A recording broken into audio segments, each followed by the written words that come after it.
Welcome to the State Senate District 39 Candidates Forum sponsored by the Stillwater Gazette. My name is Marguerite Reinberger, also known as Margot. In alphabetical order, the two candidates running for this office are DFL-endorsed Sten Hawkinson and Republican-endorsed Karen Housley. Thank you both for joining me. Thank you. Thank you. Jonathan Young, the managing editor of the Stillwater Gazette, will be writing up your responses, which will appear on Friday, October 7th, in that edition of the newspaper.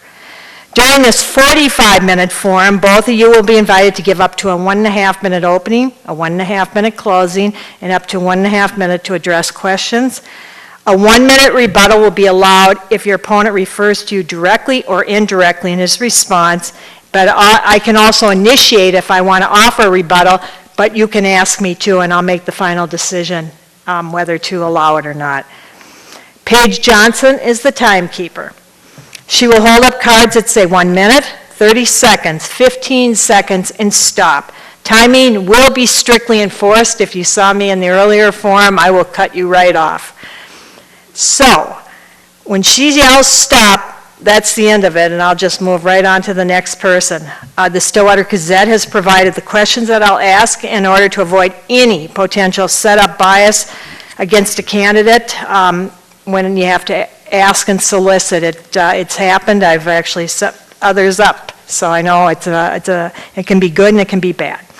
But in this case, the Stillwater Gazette will be providing all the questions.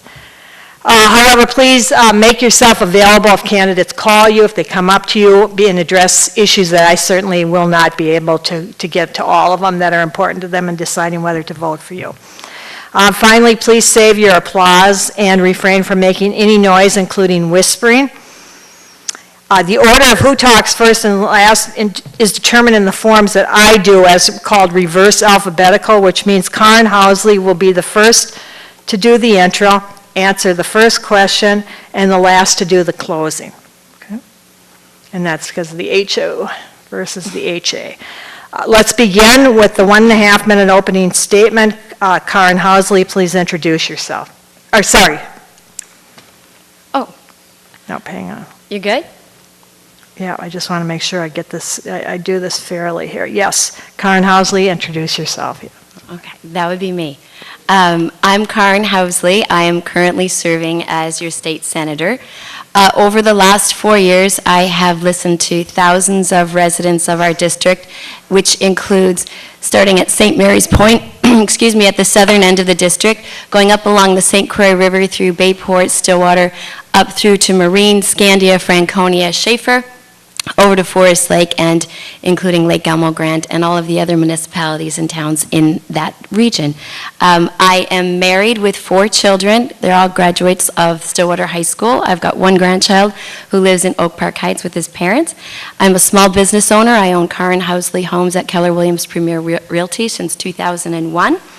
I sit on these committees in the Minnesota Senate, state and local government, which all of the veterans bills go through. I sit on education finance, that's pre-K through 12th grade, how it is financed in the state of Minnesota.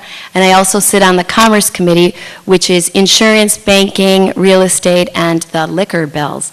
I'm a proud member and volunteer of the Stillwater Area Chamber of Commerce, Let's Go Fishing with Seniors, Canvas Health, and the Yellow Ribbon Network of Washington County. It has been an honor to serve you over the last 4 years, and I ask for your vote on November 8th. Thank you. Thank you. Sten Hawkinson. Hi, my name is Sten Hawkinson. I'm a candidate for Senate District 39, state senator position. I am a patent attorney. I've lived in the district for 26 years. I'm married to my wife, Connie, and we have 2 daughters. Both went through Matamidi High School, and one is a graduate of the U, and another one will soon be a graduate of the U in this coming May. What I think I can bring, and I know I can bring to the office, are 3 things based on being a patent attorney. I'm a lawyer. I know law. I know how to read it, write it, and interpret it. Second of all, I'm a scientist. It's necessary as a patent attorney to do that. There are many issues at the legislature that require a knowledge of science, whether it's GMO labeling, sulfide mining, neonicotinoid pesticides, whatever it happens to be. I understand that. The third is a knowledge of business. I work right at the crosshairs of free enterprise, helping people start businesses and get patents, help existing businesses move ahead. I also have been working for many years on the Curriculum Advisory Committee for Matamidi, and have a good depth of knowledge in education, and it's an important issue to me. Thank you. Thank you, and I'll begin the first question with Karen. The legislature will need to pass a budget this session. What are your priorities for the budget? Thank you. As always, my priority in the Minnesota Senate and when it comes to budget is that we don't spend more money than we take in. And that has been a habit over the last 4 years. The first 2 years, it was a Democrat-controlled House, Senate, and Governor. And this last 2 years, we've had the House in Republican control. So we had a stopgap. But there always in every budget is to make sure that just like your own checkbook at home, your own personal finances, you can't spend money that you don't have. And I see it time and time again, especially sitting on the education finance. And there are a lot of good programs that need money, and I understand that, but you can't continually go back to the people of Minnesota to ask for more money or to tax them more in order to pay for a lot of these things, a lot of these wants and needs, and I get it, but we can't continue to do that. So my number one priority in the Minnesota state budgeting is to not spend more than we have coming in. Thank you, and Sten. Yeah, legislatively, we have to get moving. We have to move Minnesota ahead. That's the reason I'm getting in this race, is to break up what I see as a logjam at the Capitol. Our infrastructure is in need of repair. We have to do it. But the good part is this will generate economy. This will get us moving ahead. It'll get more and better jobs. We have to move ahead with our transit system. That's critical. So it's a very important issue for me, is to moving the state ahead. Look, every day that we don't do these things is a day of economic activity that's forever lost. And if we compare our spending to our checkbook, look, fine, but we can't just cut taxes. If we have spending needs, we have to fulfill them. It's the same thing if I were to, if someone were to quit their job, their mortgage doesn't go away, their house payment, their car payment doesn't go away, and so forth. So we have to make targeted investments with the scarce resources we have. And as I said before, I want to be sure that we're top-notch with education, that we provide world-class education for our kids. Thank you, and I'll begin the next question with Sten. The 2016 legislature adjourned without addressing key items like taxes, transportation, and bonding bills. Leadership could not agree on an agenda for a special session. Partisan gridlock is a reoccurring theme. What specific measures do you support to increase the transparency and reduce the gridlock of the lawmaking process? Well, I don't know that there's specific things we can do to, we can certainly make it more transparent, possibly. We could have a way of letting people see the bills that we're discussing. You can get them online, but it's a little convoluted. But it's mainly the legislators. We have to be able to work together. We can't have idealistic, unrealistic ideas. One thing, as I said, I work in business. I work with Republicans all of the time.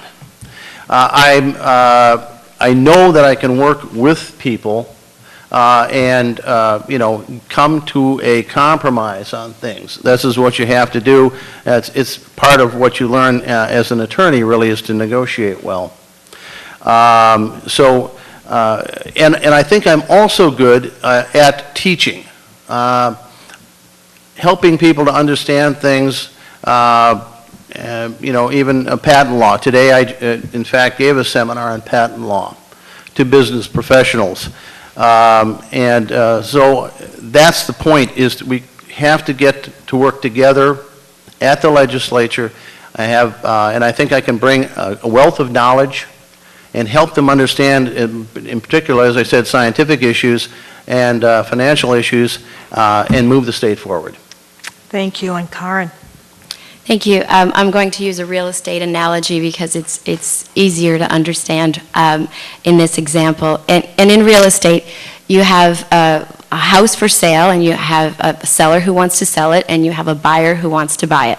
Of course, the seller, let's say he wants $200,000, and the buyer only wants to pay $150,000. If both of them dug their heels in the sand and didn't move any which way, you'd have an upset seller who wouldn't sell his house, and you'd have a buyer who didn't get the house they wanted.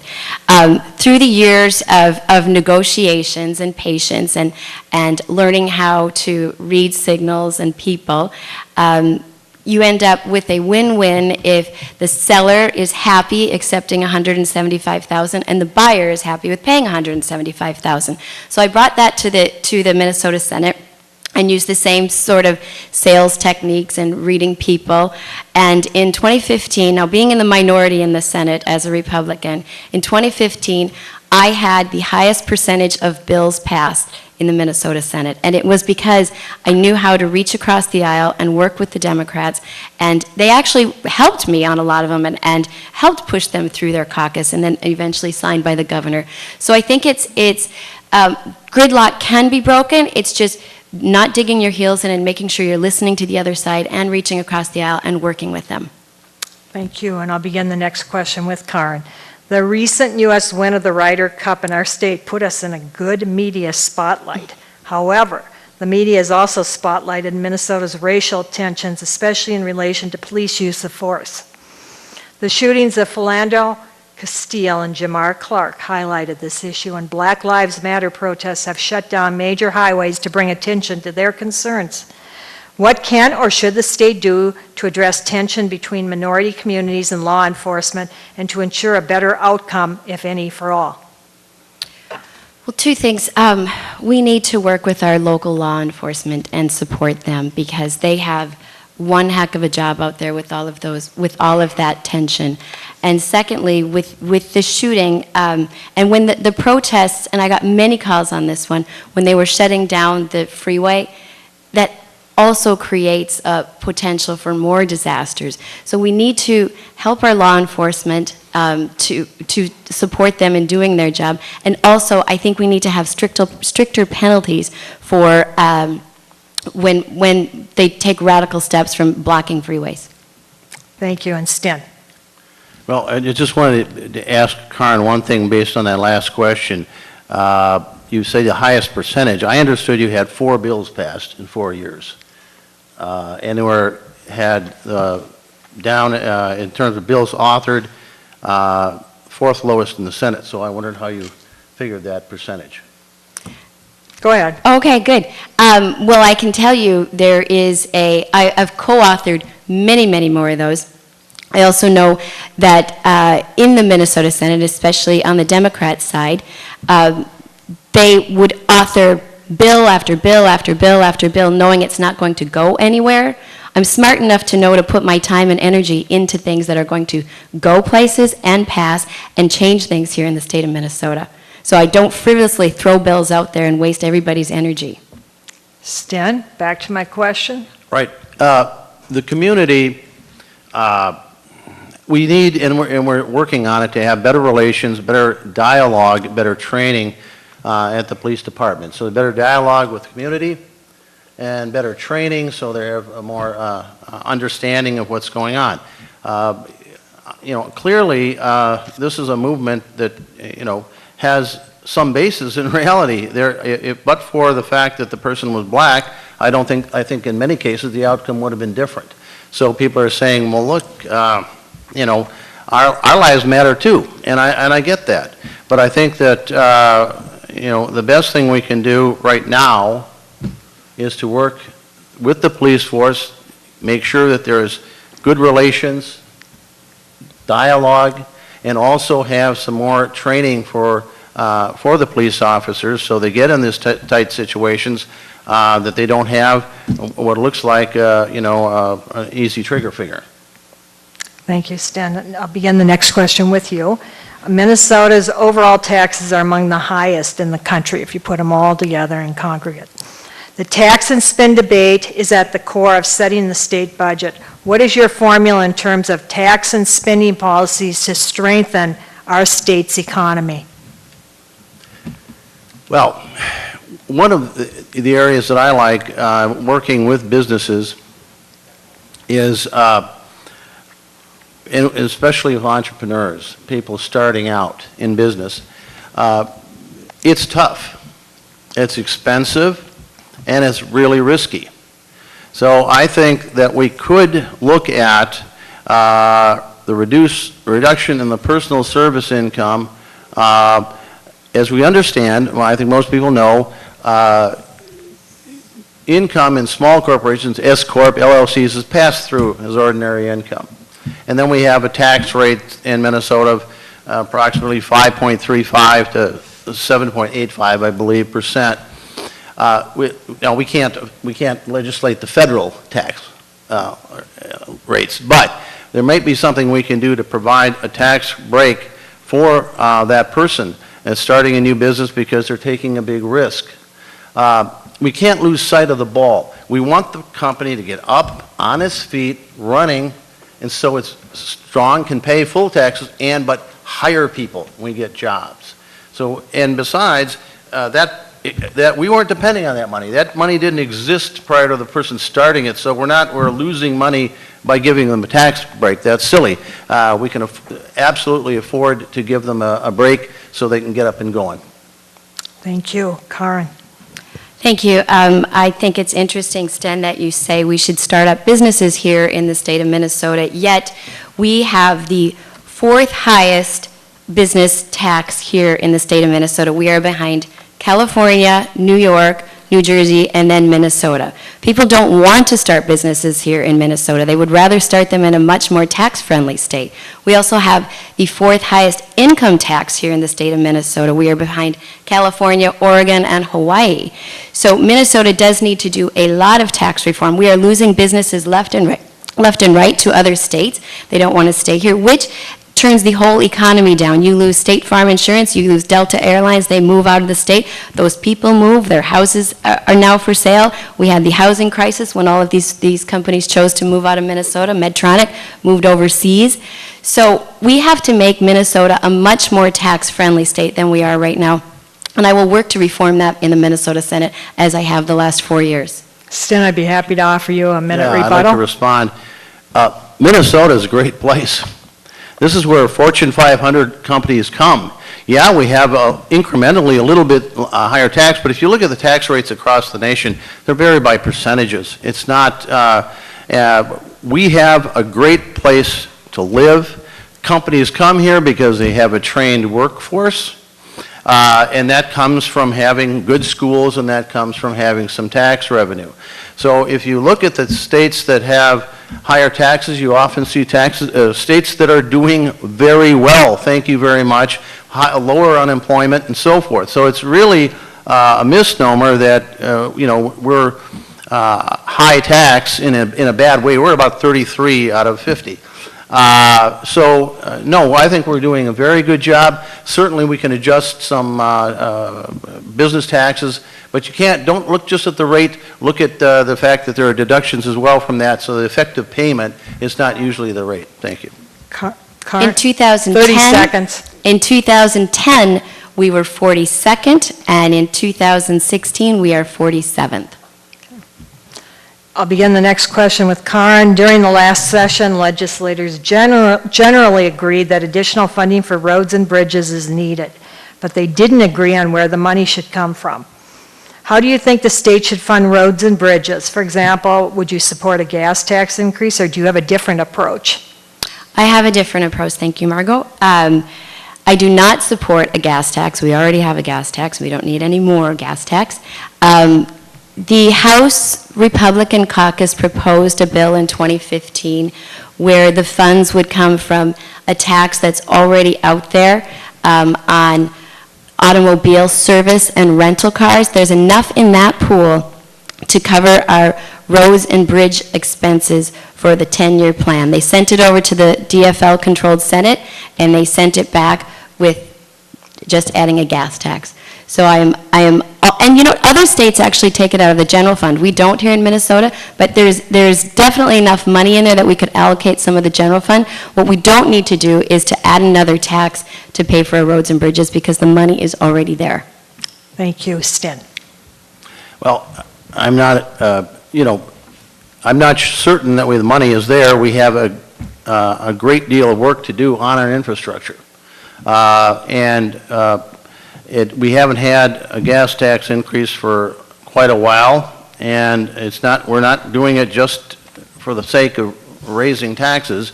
We need to do what we need to do, and this money, by the way, it goes into the private sector. We don't do it as a state. We hire private contractors to fix bridges, to rebuild roads, build new roads, build light rail, and so on. So this money goes back into the economy. People buy things, and by the way, they pay taxes, so some of that comes right back.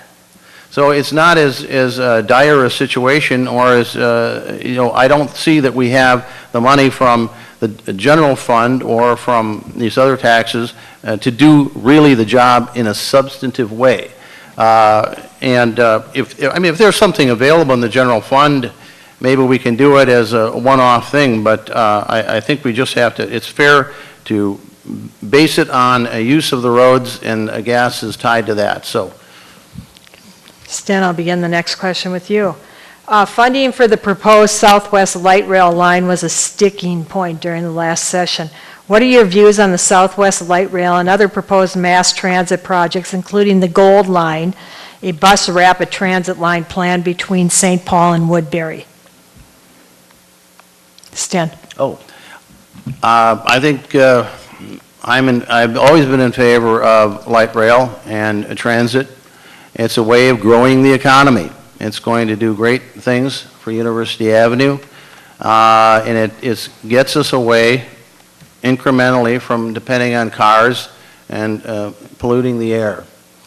So I think that it makes a lot of sense. I think we should absolutely go ahead with it. I know there's been some concern, but we're at the very beginning, you have to understand. We don't have the whole network in place yet where it can really make a difference. And we don't probably have critical mass yet. But I think that if we can, keep going ahead with this, it's going to make sense for us environmentally, and that's one of my areas of great interest. Thank you. Karen. You're talking about Southwest Light Rail, which was the sticking point at the end of last season. This isn't a hockey game. At the end of last session. And it was an amendment onto the bonding bill in the 11th hour, or at 10 to midnight. Senator Ron Latz added it onto the bonding bill. It was not agreed upon. Everybody had agreed upon what the bill was going to look like, and he added another $10 million for Southwest Light Rail, which is the sticking point, which was why special session either was going to be called or not going to be called, but it was within the Democrat caucus between the rural and metro Democrat senators. They couldn't decide if they were going to fund it, because remember, I'm in the minority. I do not believe in light rail. It cannot pay for itself. We subsidize $2.50 for every single rider. If it made sense, I'd be on board. If it could support itself, I would be on board. But light rail does not make sense, and I do not support the Southwest Light Rail. As for bus rapid transit, buses are another story. Buses can pay for themselves.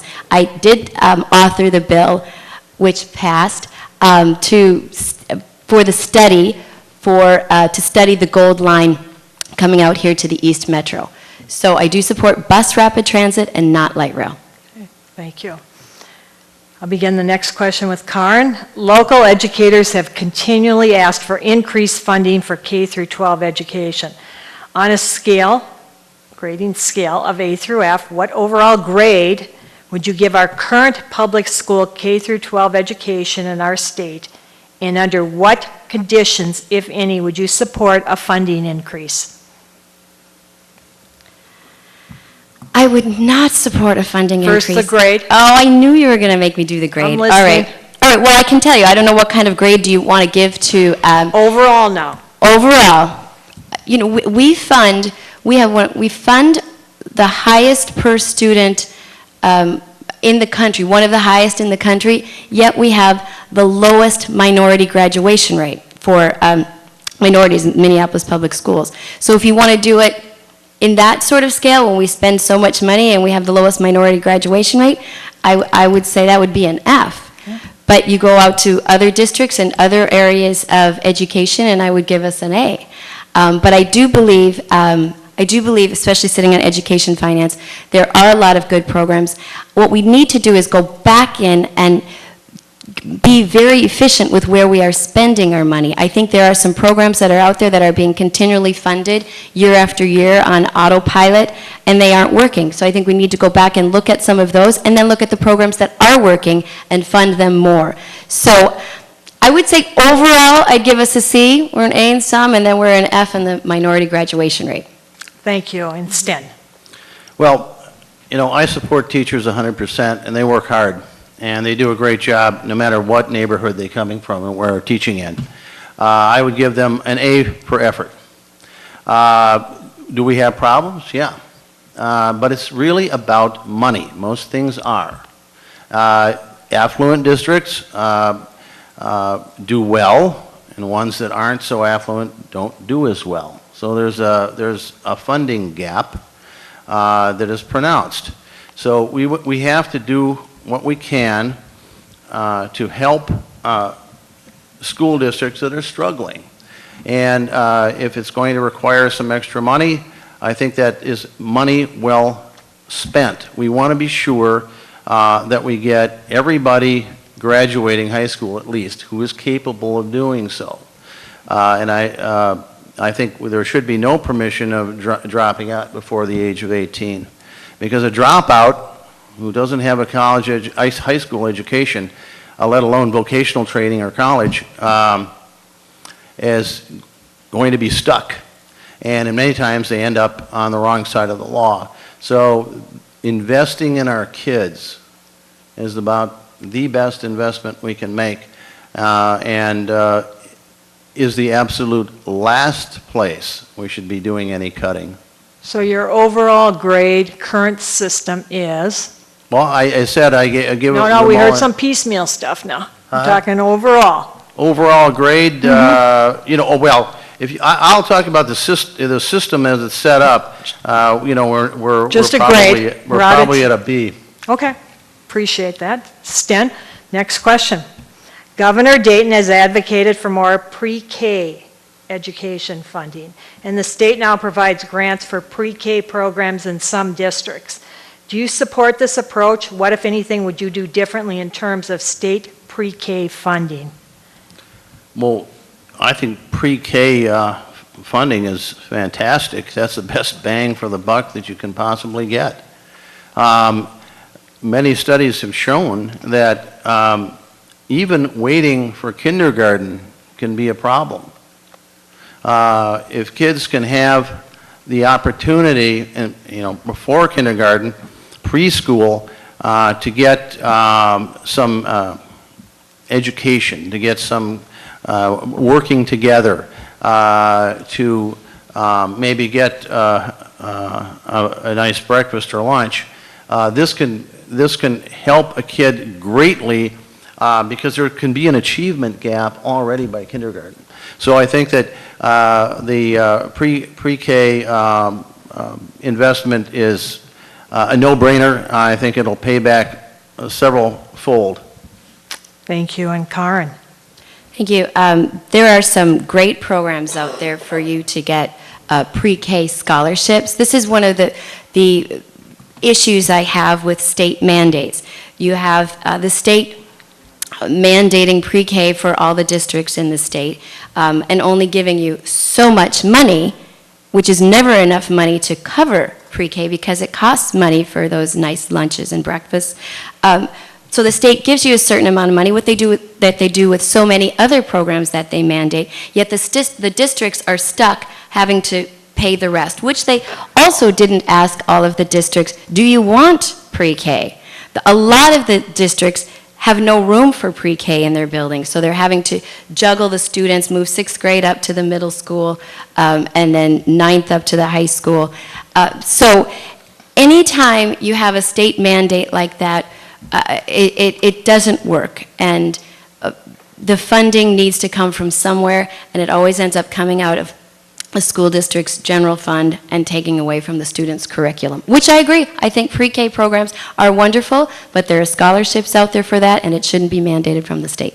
Thank you. And Karen, next question. School districts in Minnesota spend millions of dollars of money from their general funds each year to pay for special education services. What, if anything, should the state do to fully fund special education and eliminate the cross-subsidy? And this is another one of those questions where each district needs to look at it district by district and not be mandated from the state. I think there are some efficiencies that can be looked at in each one of the district's budget, which at the state level we need to stay out of. We should not be getting our hands into the school district's budget. I think in education, we have right now, we are failing in 1 of every 4 students that come out of our high schools are needing remedial education to get into college. That's one of the areas that needs money to be spent at too. And special education. We have over at Oakland Junior High an amazing special ed program over there, and they had to pass a levy to get it. I think at the state level, though, we need not mandate any of this on the school districts. Thank you, Stan. Well, special education, again, it's a little bit analogous to pre-K. It's something we need to do. We're a good society. We have kids that have special needs, and many of them, if they're given the right funds, can do quite well. They can go to college. So, again, we talked about pre-K. It costs money. Everything costs money.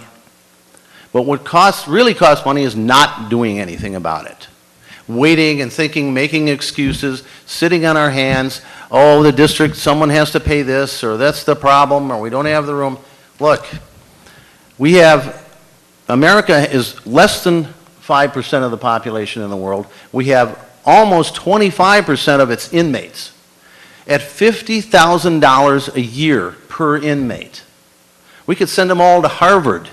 And of course, we're not going to do that, but it just shows the point that this is crime, and it stems from early on not having a good education and good opportunities.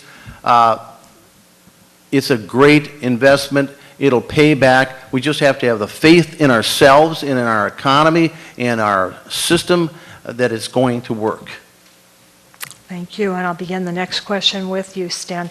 MNsure, the state's healthcare exchange, has come under heavy criticism since its creation. Is it serving its purpose? Do you advocate any changes, or should it just remain as is? MNsure. Oh, MNsure. Oh, well, boy, there's a topic. It's one that I know quite a bit about. The problem is, at the end of the day, health insurance is an oxymoron, okay? It doesn't work. It can't work, because I can insure someone from, if they get hit by a tornado. Because even if you live in a tornado alley, the chances of any one house being hit is low. But in healthcare, what's the chances of people going through and not making a claim? It's 0, essentially. So the idea that it's going to be, insured, you have this stream of money, and the hospitals take out 32%, the doctors take out 16%, the pharmaceuticals take out another 10%, and that's rocketing up thanks to EpiPens and all that other nonsense. At the end of the day, to say that the insurer is going to have some money to take out for a profit, it's not there. The stream of money is down to 0. So we have to work with something better. Affordable Care Act was an interim step, and now Senator Marty has put forth a Minnesota Health Plan. It has some good features. There may be some other things that could be done to improve it, but we really have to move ahead with the understanding that there's... Thank you. Thanks for honoring the timekeepers. Karen? We can't afford to keep going on with MNsure. We said from the get-go that it was a train wreck, and just this Friday, they announced for those that are independently insured, those who don't get insurance from the government or from their work, that affects 250,000 people. Their rates just, as of Friday, they announced will be going up to 60% increases, when over the last 2 years, they went up 57% increase. So MNsure is a disaster. We spent $300 million on the website. It's not working. 60%, 57% increases. Last year we lost one of our smallest health insurers in Preferred One, and this year we've lost Health Partners, our largest healthcare insurance. I met with Midwest Spine and Brain over in Stillwater.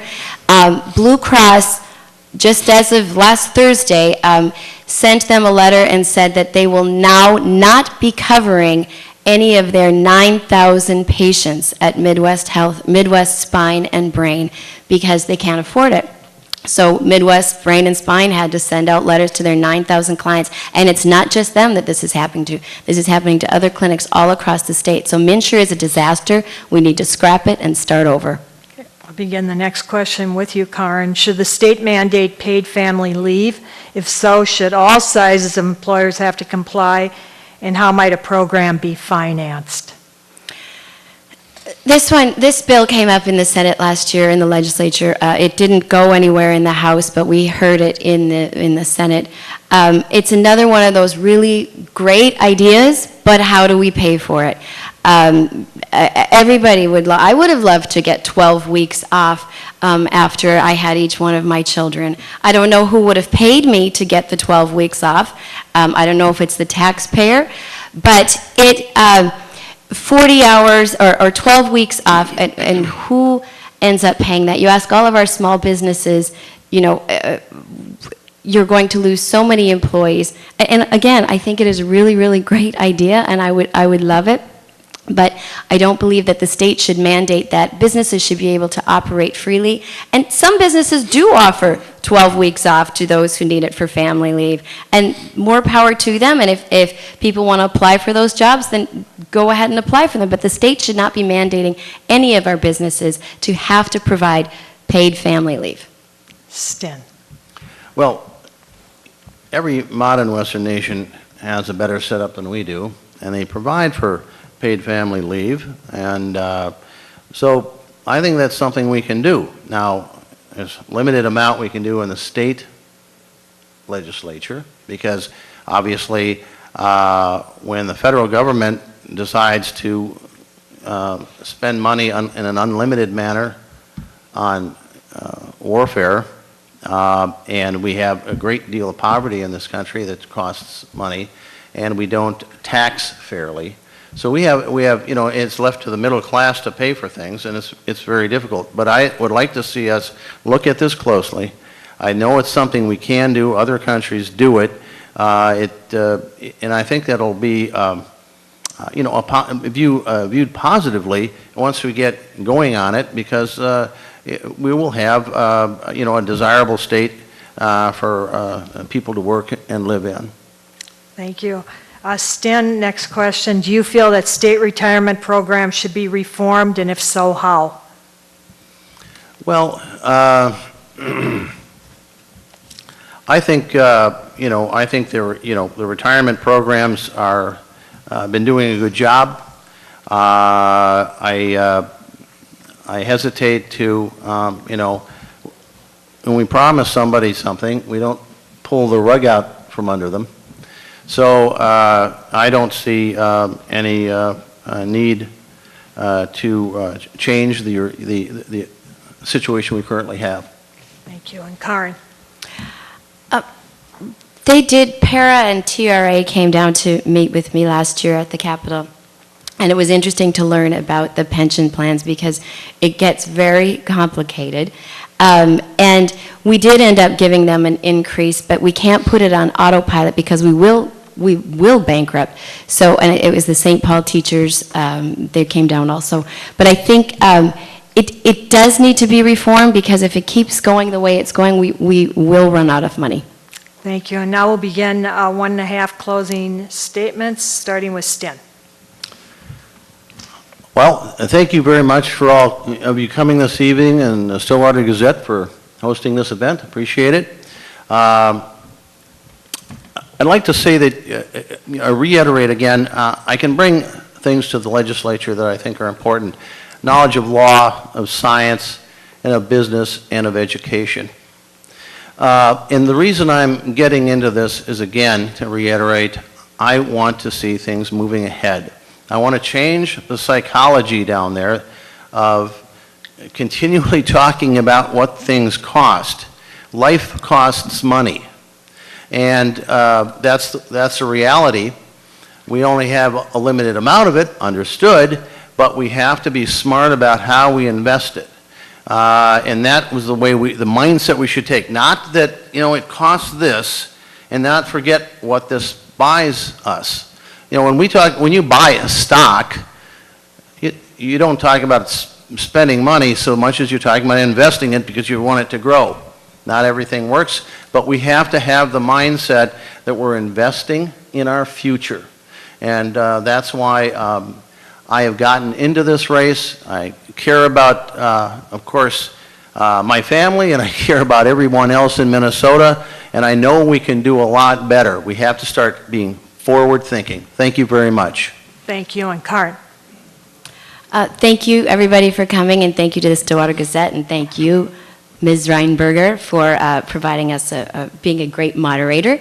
It has been an honor to serve you over the last 4 years. I always have an open door. I really, really enjoy this job, and I think I've done a good job for you. It feels good when you get endorsements from nonpartisan and bipartisan organizations. I've been endorsed by the Minnesota Chamber of Commerce, the National Federation of Independent Businesses, the International Union of Operating Engineers, and the local 49ers. I'm also supported by all of the mayors in our district, including Stillwater Mayor Ted Kozlowski. I'm very, very lucky to have such a great relationship with all of the cities in the district, townships, and also the counties, Chisago and Washington County. I'm also supported by those county commissioners. Government works best when we take off our partisan hands and we look at the issues and we work together to do what's right. I will fight hard to reduce the taxes on our families and reduce the skyrocketing healthcare costs, and also to give each one of our children a quality education. This is what I have done in the Minnesota Senate and what I will continue to do. I'm State Senator Karen Housley, and I ask for your vote on November 8th. Thank you. Thank you both for participating. Valley Access Channels will have many replays of this on Channel 15 and 16. Don't forget to vote on Tuesday, November 8th or before by absentee ballot. I'd like to thank those who attended and those who are watching both live and replays. And we'll see you in a couple years.